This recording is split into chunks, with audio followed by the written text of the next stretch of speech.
On a crisp, sunny morning, a trio of hikers made their way up the rugged, steep cliffs of a remote mountain. The air was thin and the ascent challenging, but the promise of discovery kept them moving forward. Emma, her husband Chris, and their friend Tommy had always shared a love for adventure, so a hike in this unexplored terrain seemed like the perfect way to spend the day. The journey was grueling but rewarding. As they crested a particularly steep incline, Tommy suddenly stopped, his eyes fixed on something ahead. "Is that a window?" he asked, pointing toward the cliffside. Emma squinted, unsure of what he was seeing. But as they drew closer, a strange sight began to take shape, a wooden door embedded in the rock, framed by the surrounding mountain. The door looked entirely out of place, as though it had been constructed deliberately in this isolated location, hidden from the world. "What in the world is that?" Emma murmured, her voice tinged with disbelief. Chris, ever the curious one, took a few steps forward, trying to make sense of what he was seeing. It wasn't just the door that caught their attention. There were odd, neat lines around the stone, distinct markings on the rock that suggested something more than nature had been at play here. This wasn't just a random geological formation. It was something human-made. "It's like a cabin built into the mountain," Tommy remarked, sounding more intrigued than concerned. For a moment, Emma hesitated, her instincts telling her that something wasn't right, but her curiosity got the better of her, and she agreed to investigate. "Let's see what's inside," she said, though her voice was shaky. The trio carefully approached the stone door, which had no handle or visible lock. It was as if it was waiting for them to open it. The air grew colder as they neared, and a sense of unease began to settle over them. With Tommy leading the way, the three of them tried to push the door, but it wouldn't budge. "We have to get inside," Chris said, determined. They were all feeling the pull of whatever mystery lay beyond the door.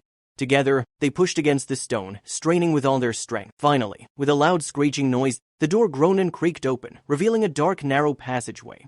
The space was cold and musty, and the air smelled of mildew. It was clear this place hadn't been touched in a long time.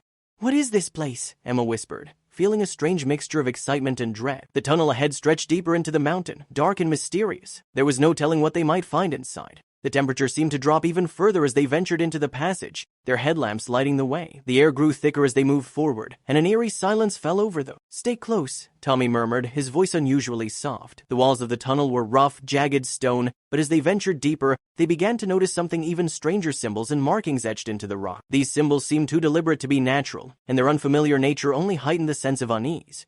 "What are these?" Chris asked, running his fingers over the carvings. Some of them looked like ancient runes, while others were completely unfamiliar. Emma and Tommy exchanged uneasy glances, feeling a growing sense of discomfort. The further they walked, the more oppressive the air became. Eventually, they reached the end of the tunnel, where they discovered a room filled with forgotten remnants. But as they took in the scene, their excitement turned to shock. What they found inside the chamber was nothing they had ever expected. The room was dimly lit, with shadows dancing eerily on the walls. In the center of the room stood an old stone altar, surrounded by a circle of broken statues. The statues had weathered over the years, but their expressions were still haunting, eyes wide, frozen in time. "This place, it's like a tomb," Emma whispered, feeling her heart race as they slowly stepped deeper into the room. In the far corner of the chamber, they noticed a pile of old books and scrolls, some decayed and others still relatively intact. It was as though this place had been abandoned for centuries. Emma's gaze fell on a small, intricately carved box placed atop the altar. "Should we open it?" Tommy asked, his voice barely audible. Before anyone could answer, they heard a loud metallic noise from behind them. It was faint, but it sounded like something shifting in the dark. The hairs on the back of Emma's neck stood up, and she instinctively reached for Chris's arm. "What was that?" she asked, her voice trembling. Chris and Tommy turned quickly, their flashlights darting around the dark room. But there was nothing there. The silence was deafening.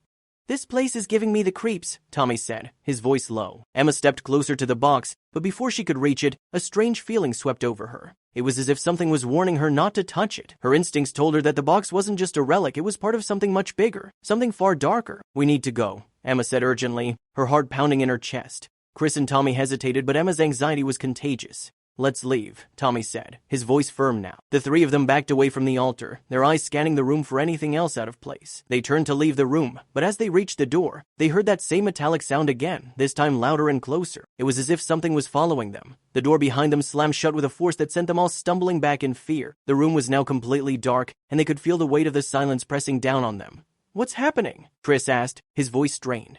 Emma, her heart racing, reached for the door handle, but it was locked. They were trapped inside. Suddenly, a voice echoed through the darkness, so faint at first that they couldn't make it out. Then, it grew louder, until it was unmistakable, a low, guttural voice, whispering something in a language none of them could understand.